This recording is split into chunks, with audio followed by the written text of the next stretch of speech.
Saúdo a todos os que estão aqui presentes e também aqueles que nos acompanham pela internet, com a graça e a paz do nosso Senhor e Salvador Jesus Cristo. Amém? Como já foi dito na oração, tivemos um dia bem chuvoso, mas nós precisamos também de chuva e sem dúvida são bênçãos do Senhor para a nossa vida. Espero que todos tenham passado um ótimo dia.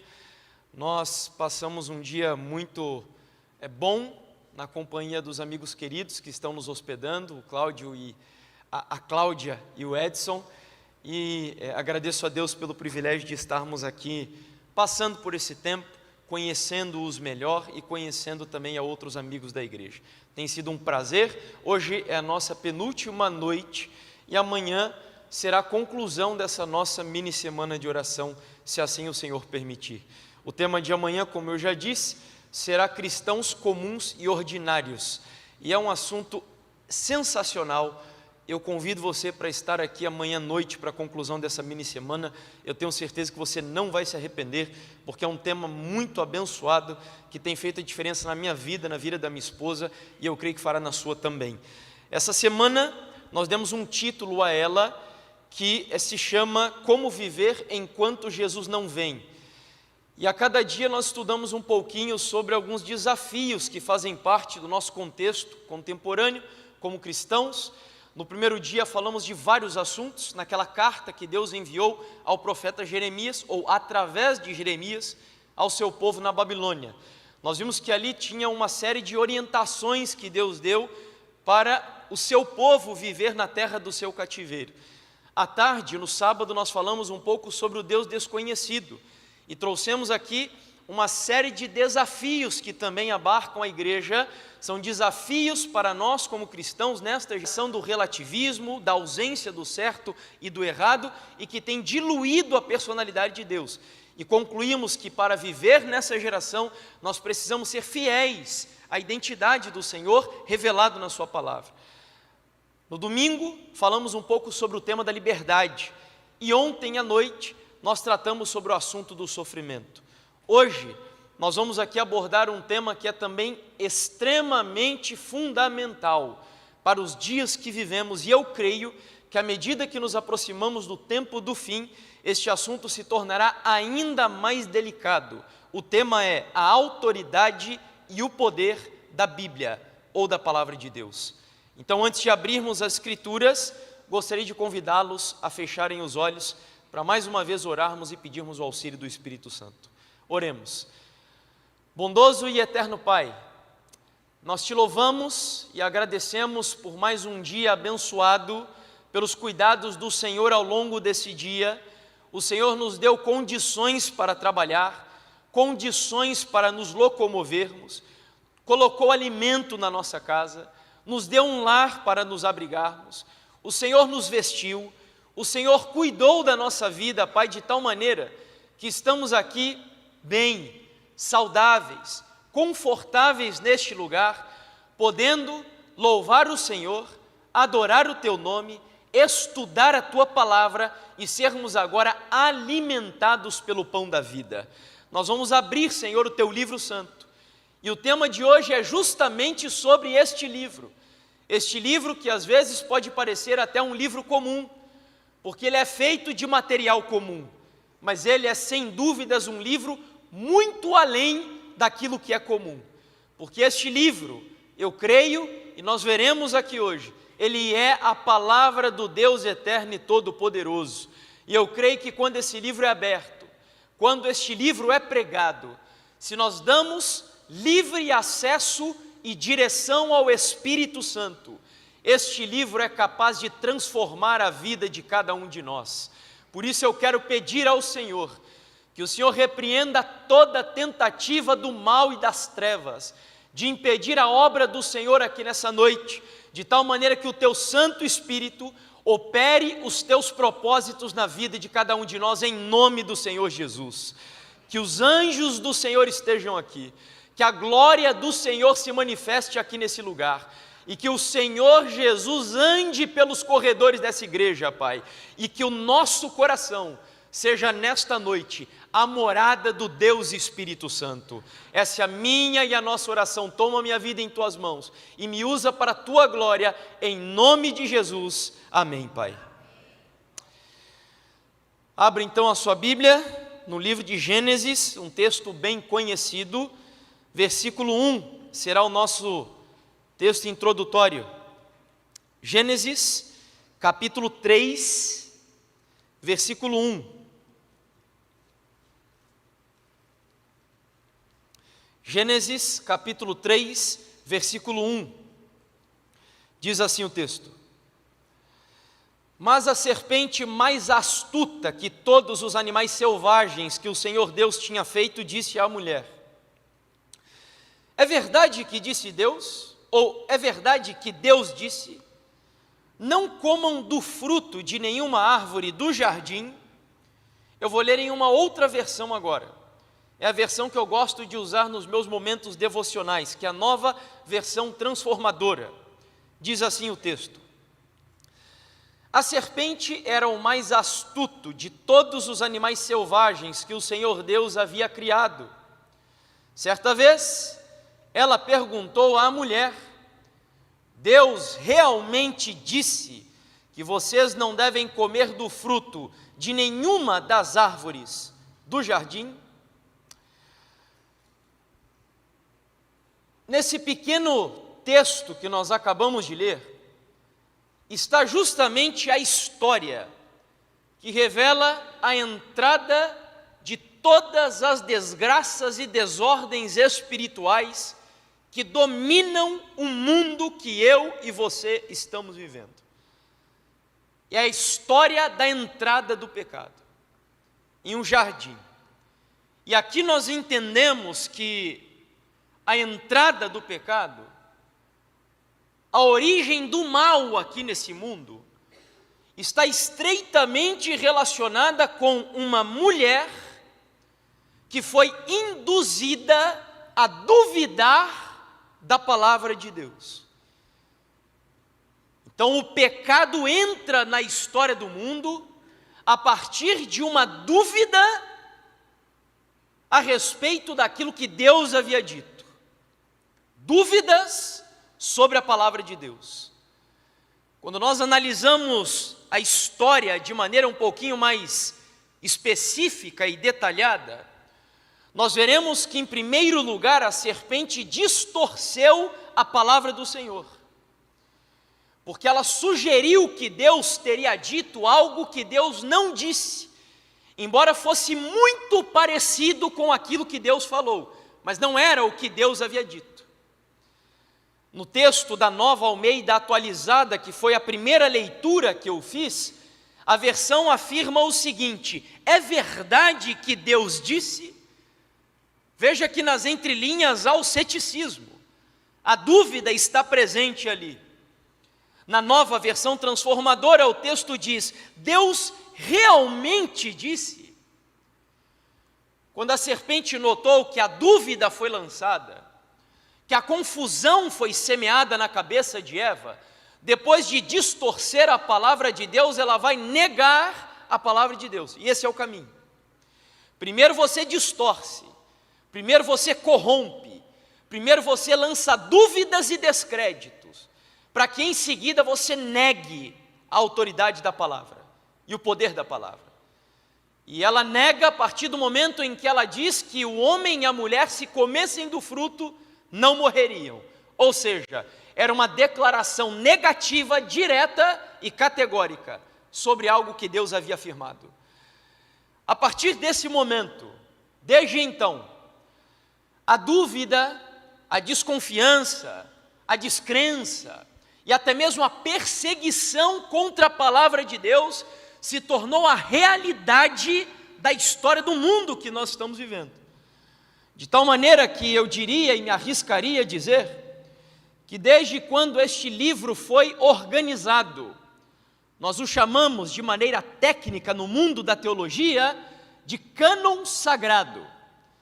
Desde que a igreja primitiva organizou e sistematizou o cânon do Novo Testamento, a partir dali a história do mundo poderia sem nenhuma dificuldade ser contada a partir da perspectiva do ódio de Satanás na tentativa de destruir a palavra de Deus.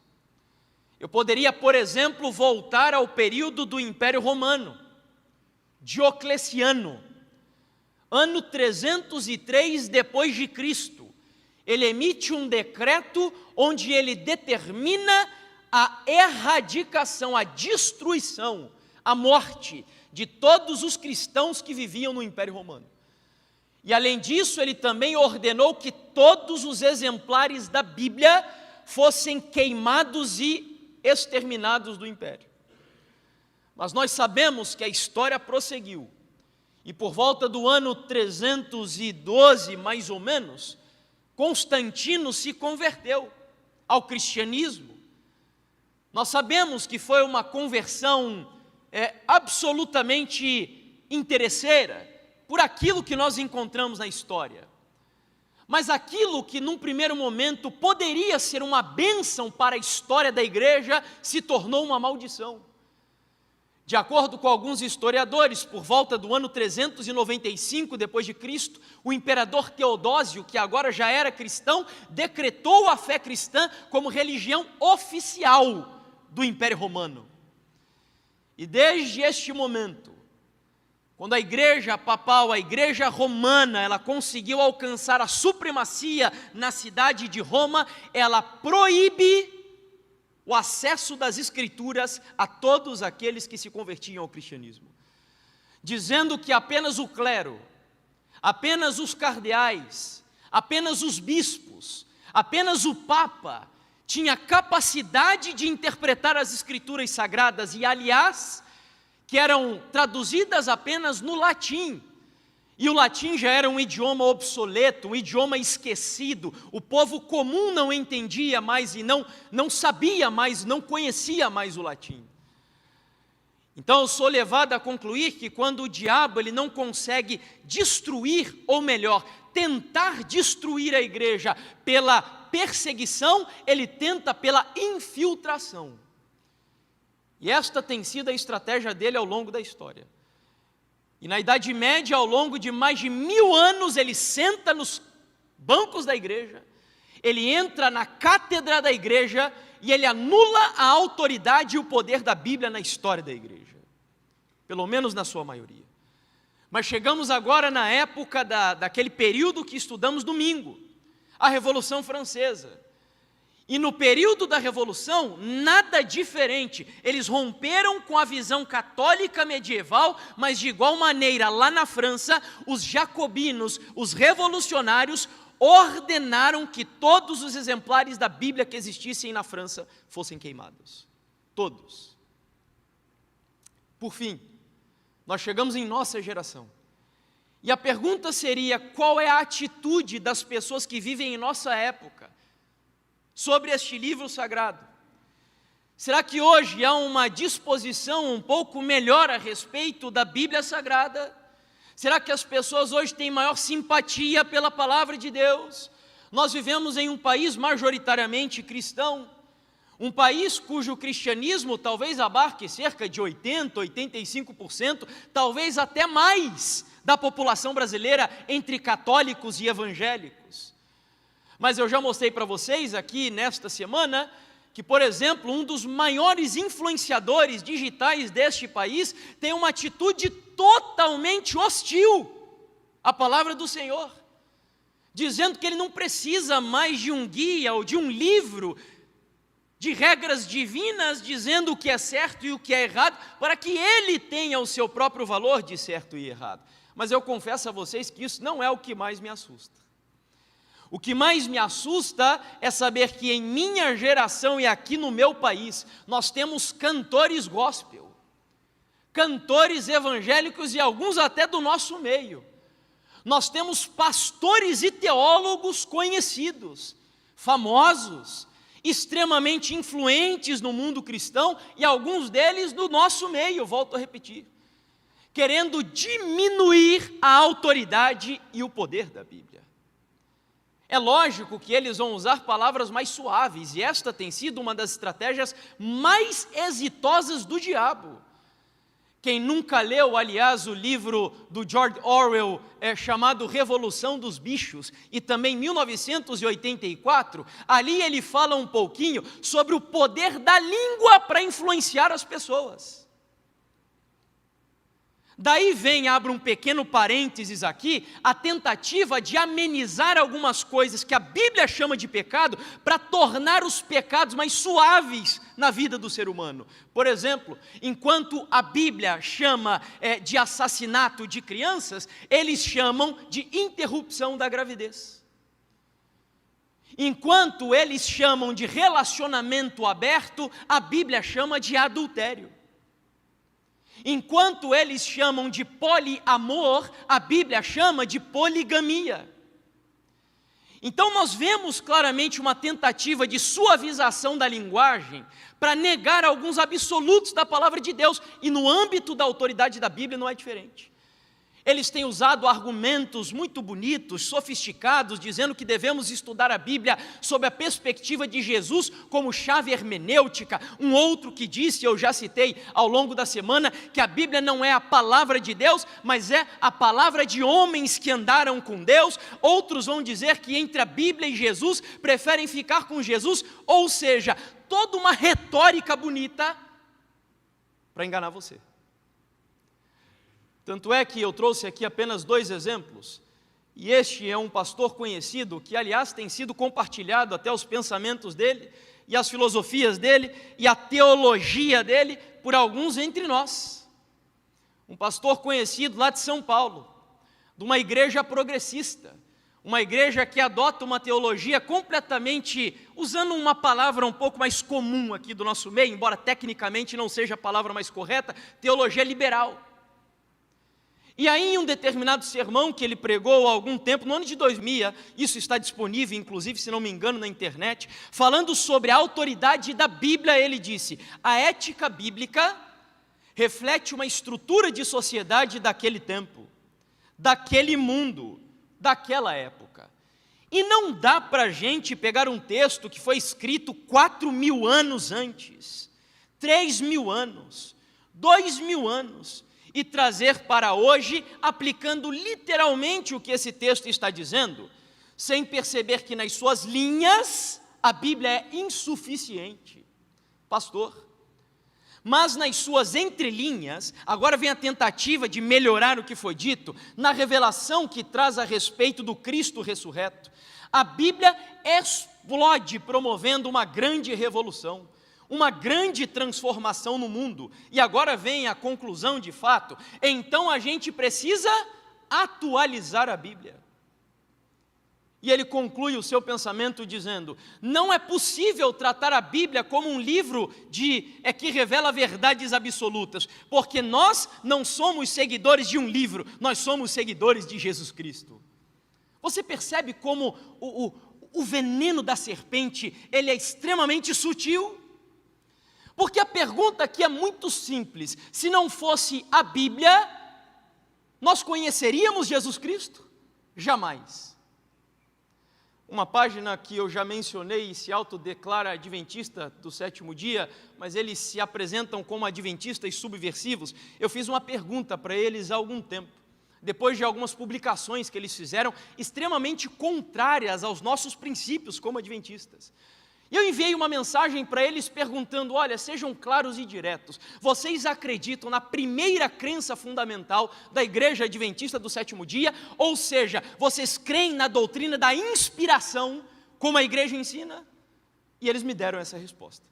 E eu digo para vocês que esta é uma resposta técnica, é uma resposta de alguém que é teólogo, e é por isso que eu digo a vocês que é isso que me assusta. E eles disseram assim: a palavra de Deus está na Bíblia, mas nem tudo o que está na Bíblia é palavra de Deus. O filtro ou parâmetro que define o que é palavra e o que é escritura é Jesus Cristo. Por isso eu o chamo de chave hermenêutica. O Evangelho são as lentes sob as quais a Bíblia deve ser lida. É dessa forma que entendemos o que é humano e o que é divino nas Escrituras. Ou seja, nós ainda vivemos em uma época onde o diabo lida com a palavra de Deus de maneira odiosa. E ele está disposto a fazer o que puder, e inclusive se infiltra na igreja para anular a autoridade e o poder da palavra de Deus. Se nós voltamos ao século XX, um dramaturgo muito famoso da Irlanda, chamado George Bernard Shaw, escreveu palavras aqui curiosas a respeito da Bíblia, e ele disse: a Bíblia é o livro mais perigoso da história. Mantenha-o trancado, longe de seus filhos, e jogue a chave fora. Eu digo a vocês que eu concordo em parte com as palavras dele. Em parte. Porque se realmente a Bíblia não for aquilo que nós, cristãos, pelo menos conservadores, acreditamos ser, de fato ela é um livro perigoso. Mas se ela é aquilo que ela diz a respeito de si mesma, ou seja, um livro inspirado por Deus, e a palavra inspirado vem do grego theo, pneustos, que significa soprada por Deus. Se nós cremos que a Bíblia é um livro soprado por Deus, que são palavras de Deus, então nós não precisamos ter medo desse livro. Mas do contrário, se eu tento trabalhar a Bíblia de maneira politicamente correta, porque é isso que esses teólogos, cantores estão tentando fazer, minimizar a autoridade da Bíblia para que ela se adapte à cultura do politicamente correto, aí não dá. Como disse C.S. Lewis, é conhecido como o trinômio de Lewis, ele diz assim: essa história de que Jesus é um grande líder moral não existe. Ou Jesus é um lunático, ou ele é Deus de fato, ou ele é um mentiroso. Não tem como Jesus ser um grande líder moral apenas, como alguns querem fazer-nos pensar. Jesus não é só um líder moral. Jesus não veio só pregar moralidade. Jesus ou é Deus, ou é lunático, porque ele dizia que era Deus, ou ele é um mentiroso. Então não existe meio termo com a palavra do Senhor. É por isso que eu disse que concordo em partes. E nós não estamos aqui, obviamente, falando de um livro qualquer. Nós estamos aqui falando do livro mais traduzido e mais espalhado ao redor do mundo. São mais de 6 bilhões de exemplares publicados desse livro, traduzidos em 349 idiomas e mais de 2.400 idiomas e dialetos, se a gente pega apenas fragmentos da Bíblia. Mas sabe o que mais me assombra? É porque a Bíblia era um livro que tinha tudo para ser o maior fracasso da história da literatura do mundo. Porque ela foi escrita por 40 autores. Você conhece algum livro escrito por 20 autores, por exemplo? Talvez alguns livros de compilação, que um escreve um capítulo, outro escreve outro, com assuntos diferentes, mas um livro escrito por 40 autores e com um adendo. Ao longo de 1.600 anos de história, de culturas diferentes, de hábitos diferentes, vai desde pecadores, de pescadores e letrados, até filósofos e grandes pensadores. Essa é a Bíblia. E eu sei que você talvez, principalmente jovens, questionem hoje, mas é possível acreditar que este livro que está em minhas mãos hoje é o mesmo conteúdo que saiu das mãos de Mateus, de Marcos, de Paulo, de Moisés? É possível nós provarmos isso? E irmãos. O doutor Rodrigo Silva, no livro de Aleph a Ômega, a Bíblia de Aleph a Ômega, ele faz a seguinte afirmação a respeito da Bíblia: graças a diferentes critérios acadêmicos e laboratoriais, veja, nós estamos falando de ciência aqui, podemos dizer que temos em mãos praticamente o mesmo conteúdo dos livros canônicos originais, da forma como saíram das mãos dos autores inspirados. Ou seja, embora muitos martelos dessem contra a bigorna da palavra de Deus, todos estes martelos foram consumidos, porque o diabo tentou destruir a Bíblia ao longo de milênios, mas Deus sustentou a sua palavra intacta até os dias de hoje. Louvado seja o Senhor por isso. E nós temos provas disso. Eu não sou teólogo, já disse para vocês, e nem pastor, mas eu sei que há uma área da teologia chamada de crítica textual, onde o trabalho destes cientistas é pegar os manuscritos que nós temos originais, os mais antigos, por exemplo, do Novo Testamento. Nós temos manuscritos que datam lá do 2º, 3º século da história da igreja. Alguns deles, quando nós tínhamos ainda discípulos dos discípulos vivos, manuscritos. E quando nós pegamos estes manuscritos e comparamos com aqueles mais atuais e com as traduções da Bíblia que nós temos hoje, meus amigos, o texto bíblico está praticamente intacto. Deus preservou de maneira maravilhosa a sua santa palavra.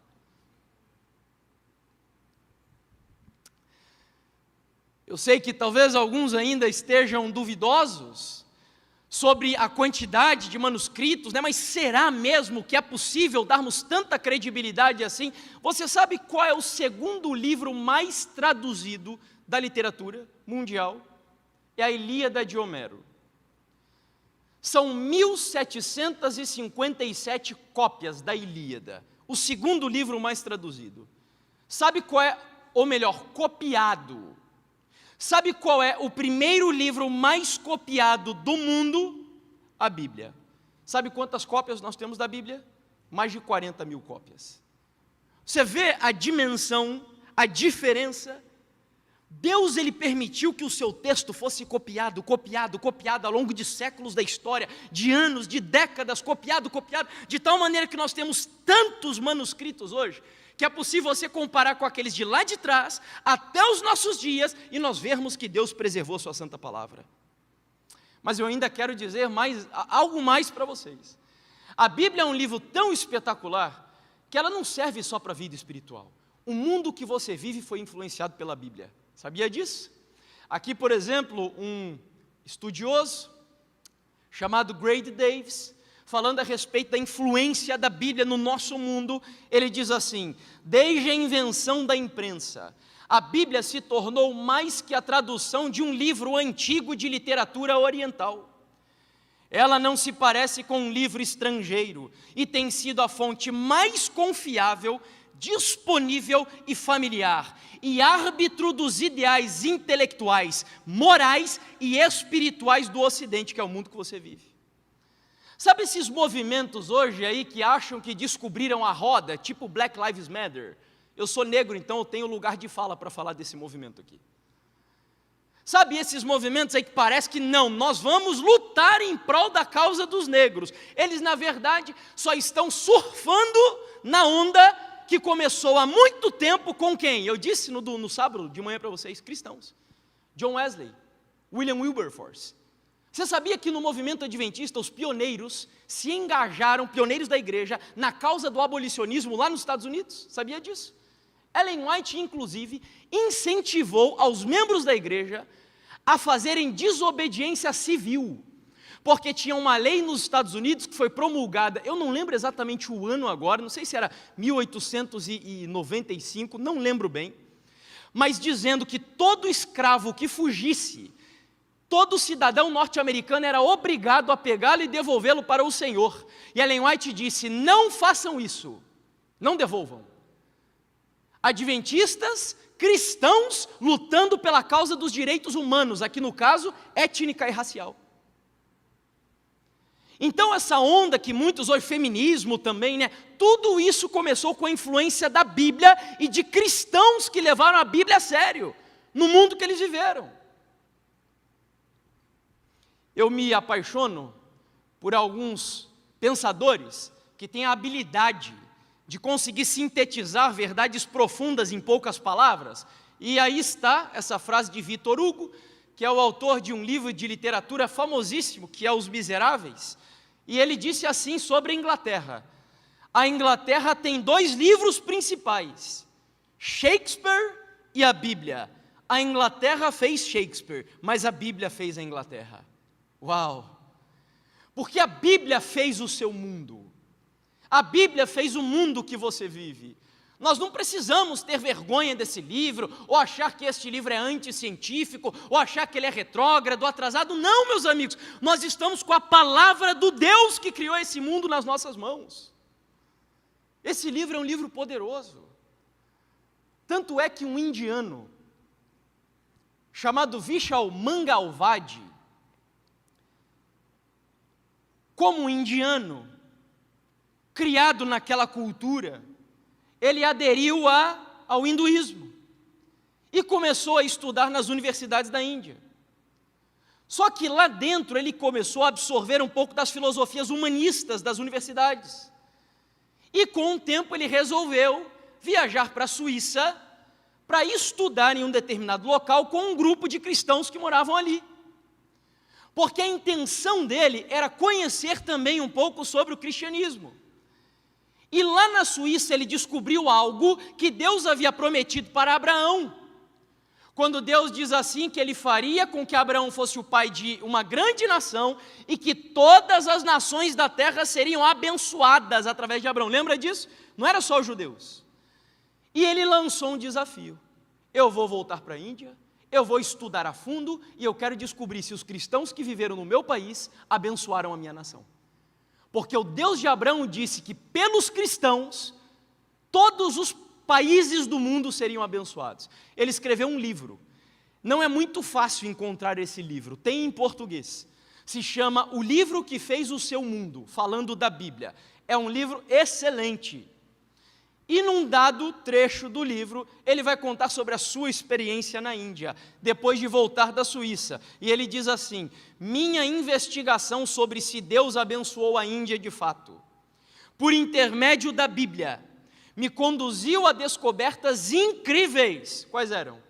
A universidade em que eu estudava, a municipalidade e a democracia na qual vivia, o fórum de justiça atrás da minha casa, o sistema legal que este representava, o hindi moderno que eu falava como a minha língua materna, o jornal secular para o qual eu comecei a escrever, o quartel militar à esquerda da rua onde eu morava, o jardim botânico na zona leste da cidade, a biblioteca pública perto do nosso jardim, as ferrovias que faziam cruzamento na minha cidade, o sistema médico do qual eu dependia e o instituto agrícola perto da cidade. Tudo isso veio à minha cidade porque algumas pessoas resolveram levar a Bíblia a sério. A Bíblia não é um livro só, você está entendendo? Eu conversava inclusive com um irmão esses dias, não lembro quem foi, e nós falávamos sobre isso, porque nós temos alguns clichês no meio religioso, que é dizer coisas do tipo assim: irmão ou irmã, como vai a sua vida espiritual? A gente não fala isso. Como se a nossa vida ela fosse dividida, né, em vida espiritual, vida profissional, vida de lazer, e assim a gente fragmenta a vida. Mas irmãos, não existe isso. Na visão de mundo bíblica, e os adventistas jamais deveriam errar nesse ponto, porque nós não cremos na imortalidade da alma. Nós não cremos na dicotomia de corpo, alma e espírito. Nós cremos na integralidade. O homem é um só. Nós cremos que é uma coisa. Portanto, não há essa divisão, essa fragmentação de vida espiritual. Não. A Bíblia não é um livro só religioso. A Bíblia é o livro que molda a cultura, inclusive, que nós vivemos aqui no planeta. Hoje já não mais. Infelizmente, porque nós, como igreja, estamos deixando de acreditar na autoridade e no poder desse livro. E é sobre isso que eu vim falar aqui com vocês hoje. E agora a gente vai para a parte conclusiva da mensagem. Eu vou falar rapidamente sobre esses dois tópicos. Rapidamente. Porque se você parar para analisar, a Bíblia é um livro espetacular. Ah, mas ela só é espetacular para aqueles que acreditam nela? Não. Nenhum ser humano fica indiferente diante da palavra de Deus. Você já parou para pensar nisso? Veja como aquele influenciador digital ali, ainda que ele não creia na Bíblia, ele se posiciona contra ela. Porque a Bíblia, ela gera transformação ou perseguição. Mas ela tira você de cima do muro. Por isso que ela é um livro poderoso. Porque ela faz com que todas as pessoas tomem uma decisão a respeito do conteúdo dela. E eu quero falar em primeiro lugar com vocês sobre a autoridade então da Bíblia. O que significa isso? Porque nós vivemos em uma época onde justamente nós analisamos aqui a tese do doutor Carlos Flávio Teixeira domingo, onde ele disse que uma das crises dessa geração é crise de quê? Você lembra? A autoridade. Como a autoridade da Bíblia foi retirada do mundo que nós vivemos crise de autoridade. Não há autoridade mais no pai, não há autoridade na mãe, não há autoridade na igreja, não há autoridade nem no trabalho. E as pessoas estão meio confusas a respeito da autoridade que vai preencher essa lacuna. E muitos hoje buscam esse preenchimento aonde? Na ciência. mas não na verdadeira ciência. Porque nós, como cristãos, é lógico que a ciência é divina, irmãos. Não pense você que a ciência é algo que não combina com a fé cristã, não combina com o cristianismo. Não! Faça uma distinção entre ciência e cientificismo. Ciência é aprovada pela Bíblia. Cientificismo é a nova religião daqueles que rejeitaram o cristianismo. Cientificismo é aquele povo que vai chegar para você e vai dizer assim: olha, a Bíblia, e para nós que cremos também que Ellen White foi inspirada por Deus, desaprovam, por exemplo, a masturbação. Mas a ciência hoje diz que a masturbação é bom, porque o jovem ou a jovem vão se autoconhecer sexualmente, então é bom que eles pratiquem a masturbação antes de iniciarem a vida sexual. Você está percebendo? Ah, mas a ciência hoje... Eu tive o privilégio de me casar virgem, e eu dou graças a Deus com isso, e a minha esposa também. Foi a maior bênção na nossa vida. Quando Deus te pede as coisas, Ele não te pede para te privar, Ele pede para te abençoar. E quando você obedece, você é abençoado. Eu nunca experimentei outra mulher, e a minha esposa nunca experimentou outro homem. E para quem teve relações antes de se casar, você não tem noção, mas isso é uma bênção para o relacionamento de um casal, uma bênção. Mas a verdade é que até a minha avó, quando eu me casei, e eu contei para ela que me casei virgem, a minha avó, tão influenciada pela mentalidade dessa geração, até hoje ela duvida que eu me casei virgem de fato. Não crê. Porque hoje isso é incentivado. Até a ciência, volto a repetir, a falsa ciência, motiva os jovens a iniciarem a vida sexual antes do casamento. Então essa é a crise de autoridade que vemos, mas o ponto central é: quem deve ser a autoridade na vida de um crente? É o contexto sociocultural, é a ciência ou é a Bíblia? Esse é o ponto central. Vá comigo a Isaías capítulo 40, versículo 8. E ali está um texto que nos ajuda a entender a autoridade da Bíblia. Isaías capítulo 40, versículo 8. Diz assim a passagem, Isaías 40, verso 8. É um texto que vocês conhecem bem. A erva seca, diz aqui a minha versão, as flores caem, mas a palavra do nosso Deus permanece para sempre. Posso ouvir um amém? Amém. Aqui está o texto base e áureo para nós entendermos a autoridade da Bíblia. A autoridade da Bíblia. O que esse texto quer dizer é que não importa onde você nasce, quando você nasce, como você nasce, em que país você nasce, não importa. Porque homens mudam, culturas mudam, mulheres mudam, sociedades mudam, mas a palavra absoluta de Deus permanece para todo sempre. Ela é imutável, nos seus absolutos. A gente já falou um pouco sobre os absolutos de Deus aqui, se não me engano, no sábado à tarde. E nós vimos que, por exemplo, na Bíblia tem absolutos sobre sexualidade, sobre casamento, sobre dízimos e ofertas, sobre falar mal e não olhar para o rosto um do outro dentro da igreja. A Bíblia tem verdades absolutas. Nós até podemos viver do jeito que a gente quer. Mas existem verdades inegociáveis dentro da palavra de Deus. A sociedade hoje já não vê mais o casamento como antes. Não, o homem e a mulher, eles não se casam. Não veem mais o casamento como uma aliança. Muitos casais hoje olham para o casamento como um contrato. E contrato, o problema, sabe qual é? É que dependendo da situação, das cláusulas, você pode romper ele quando você quiser.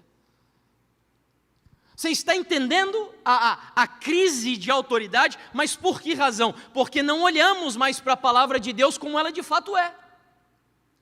A Bíblia tem autoridade. E isto é o espetacular da palavra de Deus.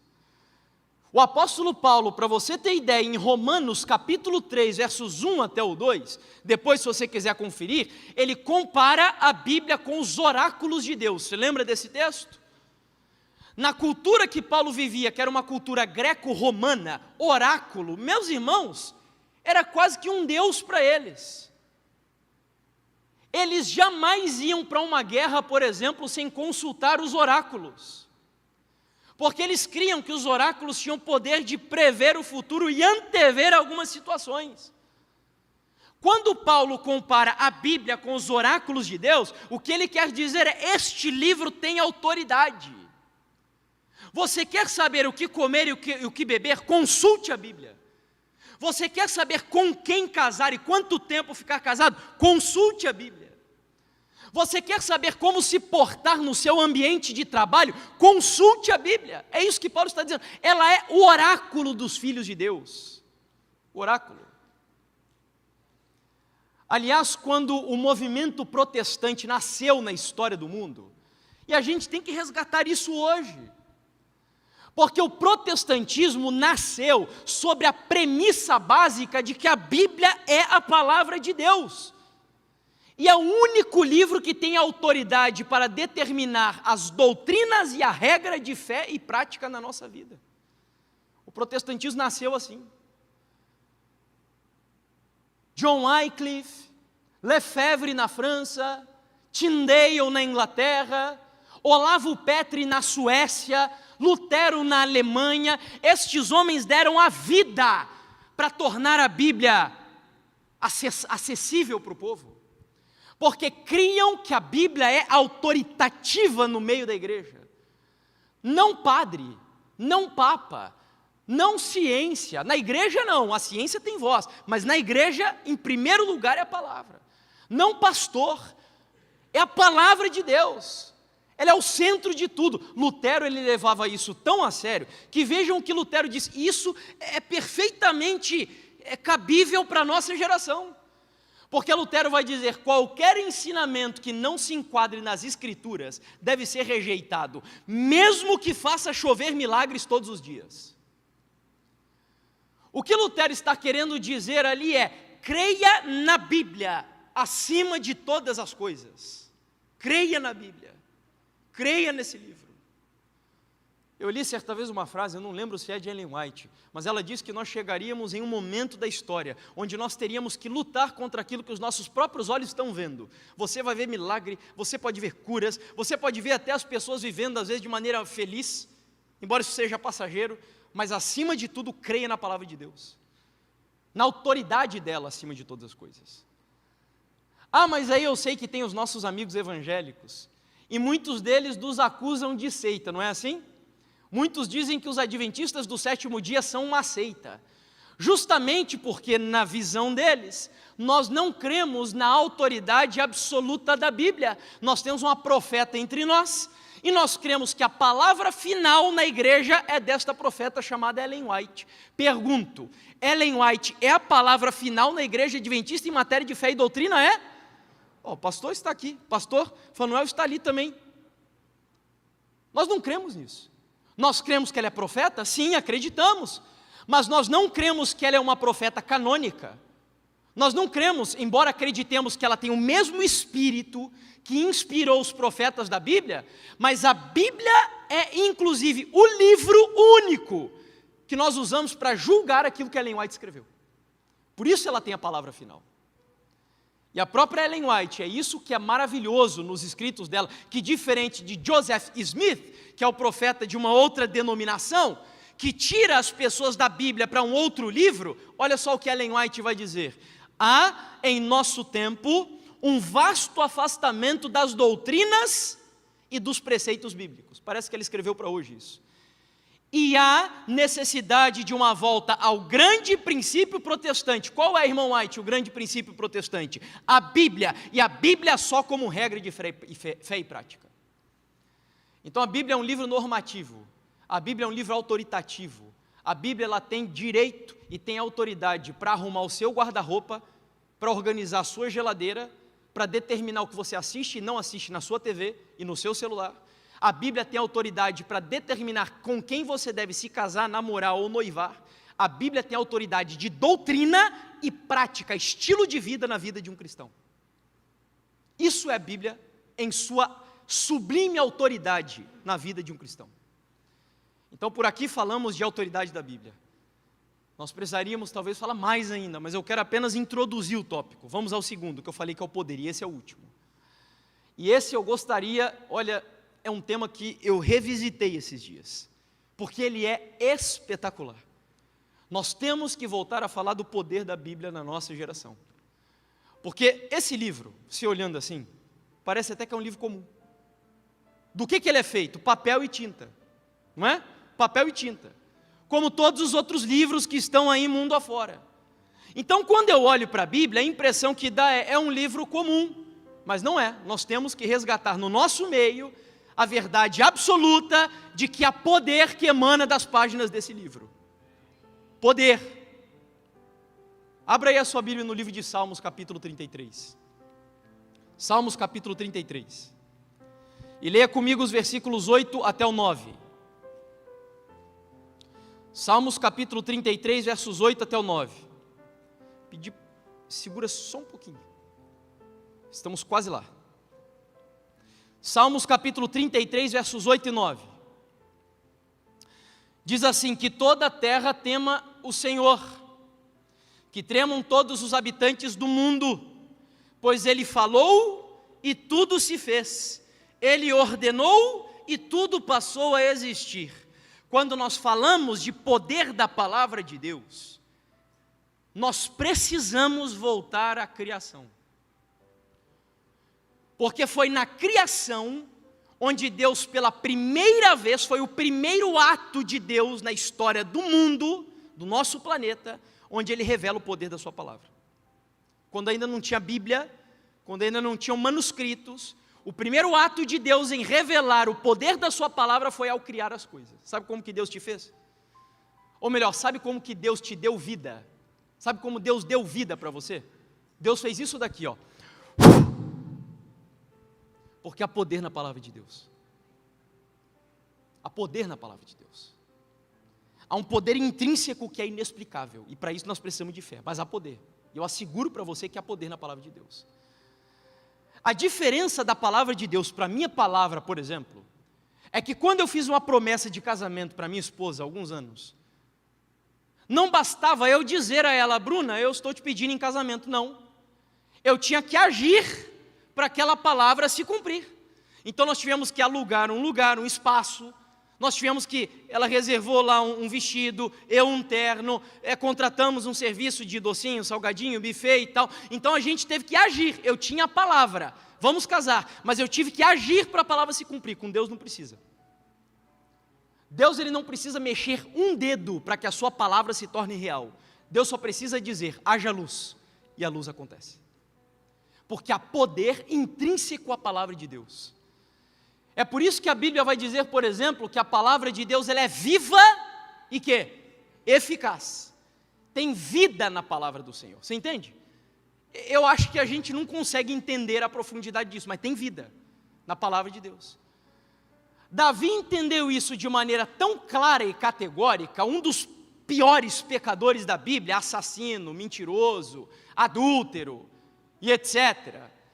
Davi compreendeu tanto o poder da palavra de Deus ligado à criação, que no salmo mais famoso dele, que é o Salmo 51, ele diz assim, ó: cria em mim, ó Deus, um coração puro. Aí você pega a palavra cria que Davi colocou ali, no original é a palavra barar. Aí você volta lá para o Gênesis capítulo 1, no texto da criação. Sabe como que começa Gênesis capítulo 1 no hebraico? Bereshit barar Elohim. Ou seja, o mesmo verbo que Davi escolheu lá no Salmo do arrependimento, é o verbo que Deus usou para iniciar o primeiro livro da Bíblia. No princípio criou Deus, barar. Sabe o que Davi está querendo dizer? Deus, assim como pelo poder da tua palavra, o Senhor colocou ordem no caos, o Senhor colocou luz em meio às trevas. Pega esse meu coração imundo, esse coração pecador, esse coração depravado, coração avarento, Deus, esse coração adúltero, Deus, e coloca em mim, pelo poder da tua palavra, um novo coração. Cria em mim, Deus, cria, pelo mesmo poder que o Senhor colocou luz nas trevas, porque eu creio no poder da tua palavra. O apóstolo Paulo, escrevendo uma carta aos Tessalonicenses, ele vai falar um pouco sobre isso. E ele vai dizer que temos mais uma razão para incessantemente dar graças a Deus. É que ao receberem a palavra que de nós ouviram, que é de Deus, vocês a acolheram não como palavra humana, e sim como é em verdade a palavra de Deus. Porque a palavra do homem, o homem fala, você não escreve, ele volta atrás, e tem mais, o homem fala e ele precisa agir para cumprir, Deus não. O que Deus fala pode passar até 10 anos, pode passar até 1 século, pode passar até 2 milênios, mas tenham certeza de que o que Deus fala, Ele vai cumprir, porque há poder e vida na sua santa palavra, há poder na sua palavra. Meus amigos, eu vou tentar explicar para vocês na prática um pouquinho disso. Certa vez, o Senhor Jesus, de manhã cedo, vai até a praia, o famoso Mar da Galileia. Ali já bem cedinho a multidão começa a se apinhar para ouvi-lo em sua maravilhosa pregação. Tinha tanta gente que não dava para Jesus ficar ali na praia, ele estava espremido em meio ao povo.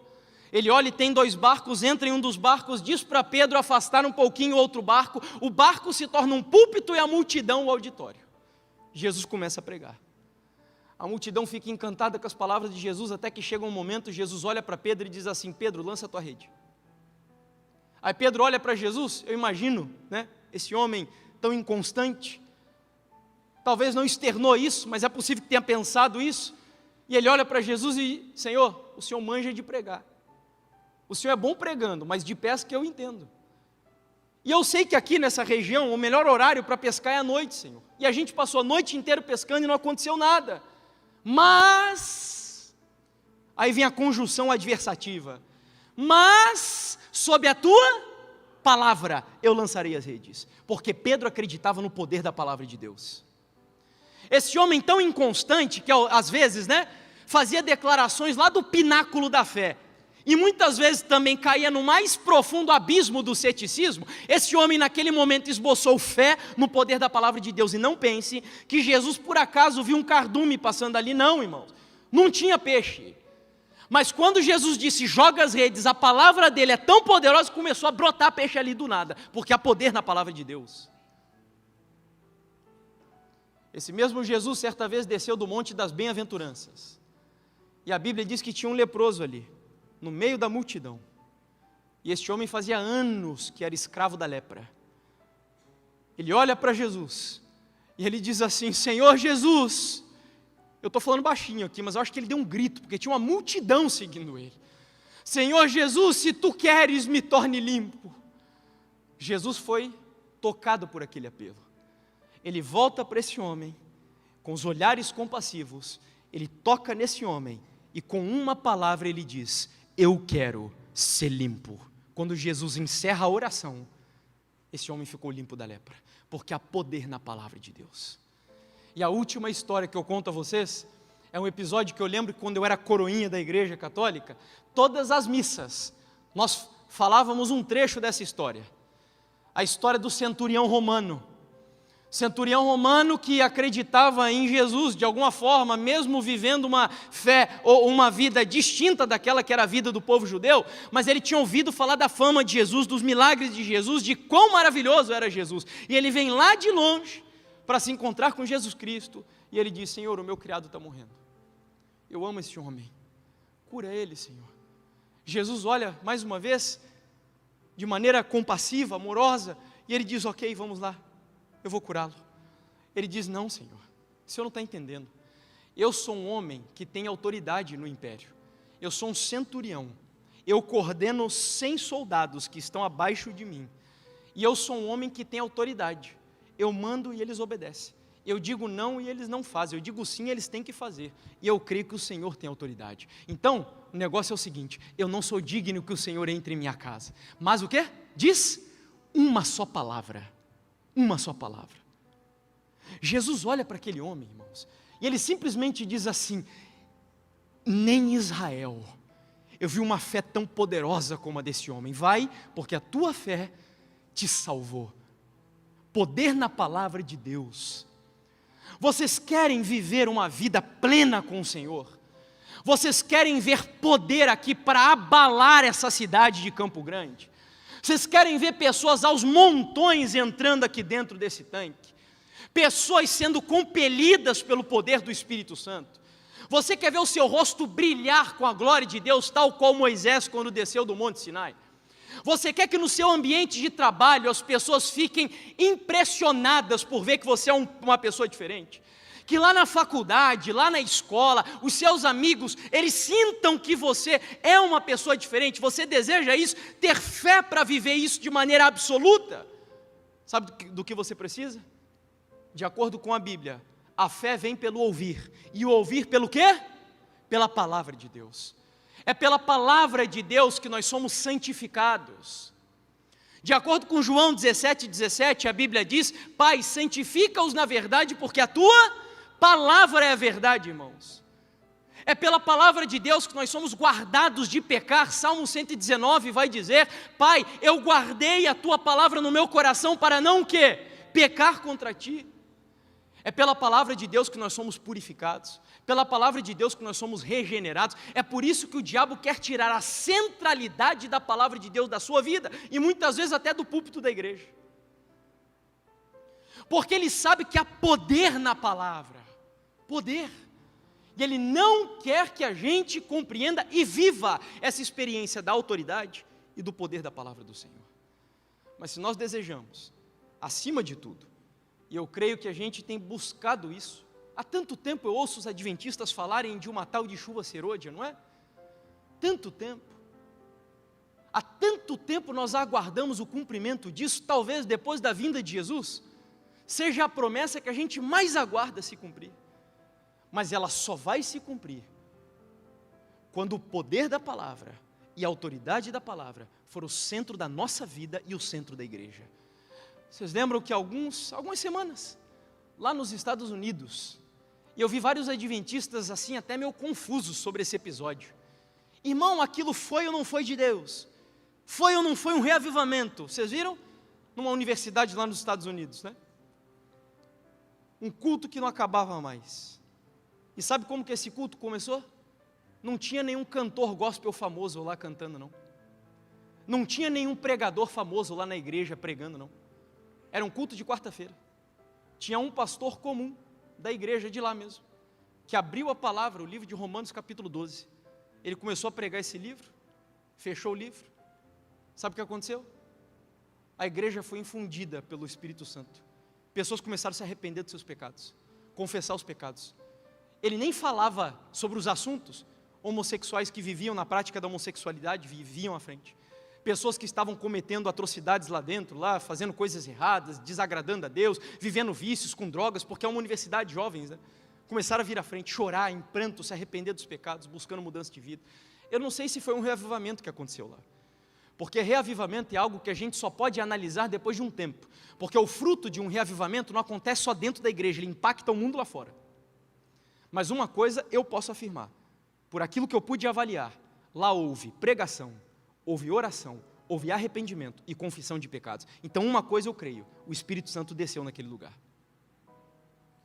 E se nós queremos isso entre nós, nós precisamos viver essa vida, colocar a Bíblia no centro, oração, e o resultado, arrependimento e confissão dos nossos pecados. É assim que na hora que Deus quiser, Ele vai derramar o seu Espírito Santo de maneira poderosa sobre a sua igreja.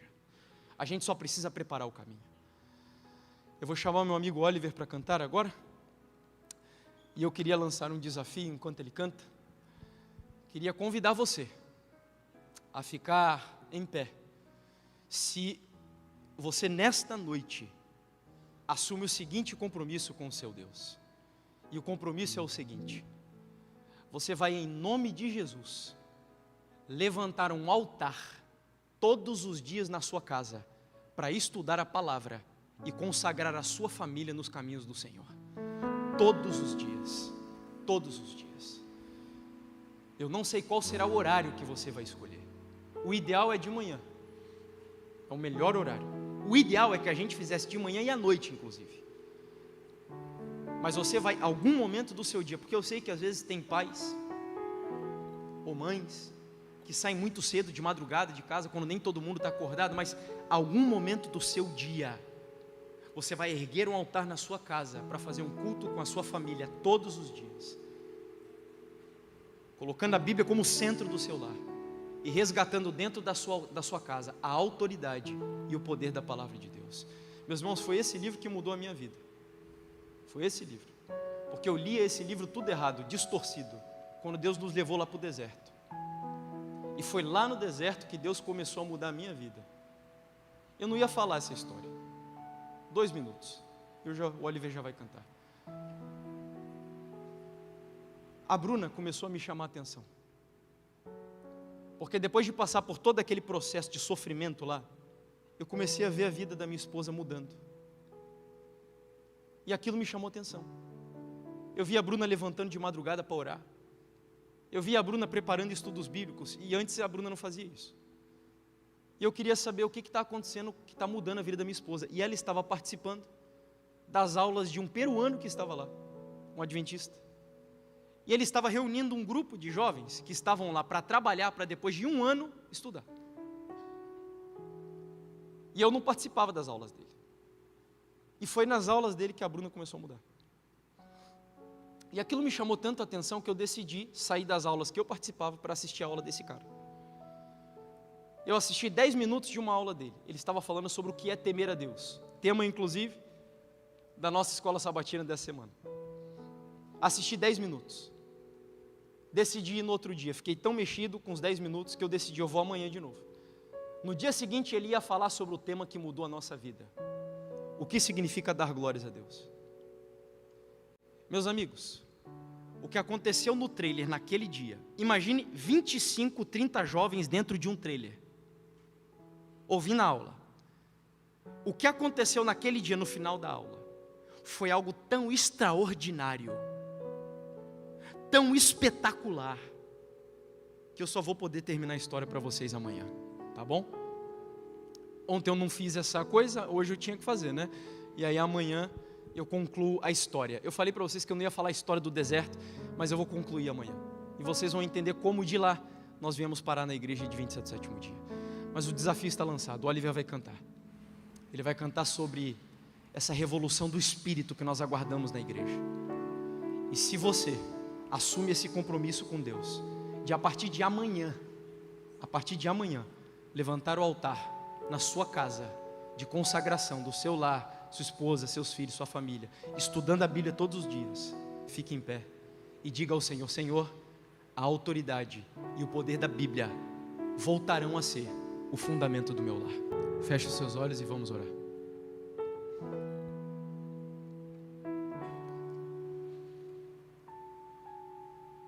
Querido Pai, o tema dessa semana tem sido como viver enquanto Cristo não vem. E não há maneira de vivermos de forma coerente, agradável a Ti, se a Tua palavra não estiver no centro da nossa vida, Deus. Nós podemos até viver uma vida moralmente correta, podemos até ser pessoas humanamente falando bondosas, mas a única forma de vivermos para agradar o Senhor, para a glória do Senhor, é deixar que a Tua palavra esteja centrada no nosso coração. Porque a nossa natureza é tão má, tão caída, Senhor, que não é preciso apenas fazer um melhoramento dela. Não há conserto para ela. Não há como melhorá-la, Senhor. O que nós precisamos é matar a velha natureza, para nascer de novo. E isso só é possível quando nós temos um encontro com Jesus Cristo através da Tua palavra. Ela é o centro, ela é a autoridade, ela tem o poder. Eu não tenho aqui nas minhas mãos agora um livro comum, um livro qualquer, Senhor. Dessa página emana poder, Senhor. E eu quero que o Senhor nos ensine e me ensine a ler a Tua Bíblia, crendo que as palavras que estão aqui são tão poderosas quanto aquelas que deram origem ao mundo e ao universo. Que tal qual o salmista orou, a nossa oração, a minha oração aqui nessa noite é: Deus, barar, cria em nossa vida novos corações, novas mentes, que estejam dispostos a obedecer ao Senhor acima de todas as coisas. Que o Senhor abençoe os nossos lares, que o Senhor abençoe as nossas famílias. Eu peço a Ti que todas as decisões que foram tomadas aqui hoje, de colocar a Bíblia no centro do lar, de levantar altares ao Senhor dentro de casa, que o Senhor as registre no reino dos céus. Que o Senhor abençoe esses lares, Pai. Que o Senhor fortaleça cada um dos teus filhos e cada uma dessas famílias, Pai. Para que ainda que as dificuldades venham, que através da Tua palavra, eles desenvolvam uma fé que seja inabalável. Essa é a nossa súplica. Perdoa os nossos pecados e nos dê a Tua bênção e a Tua paz. Em nome de Jesus. Amém, Deus.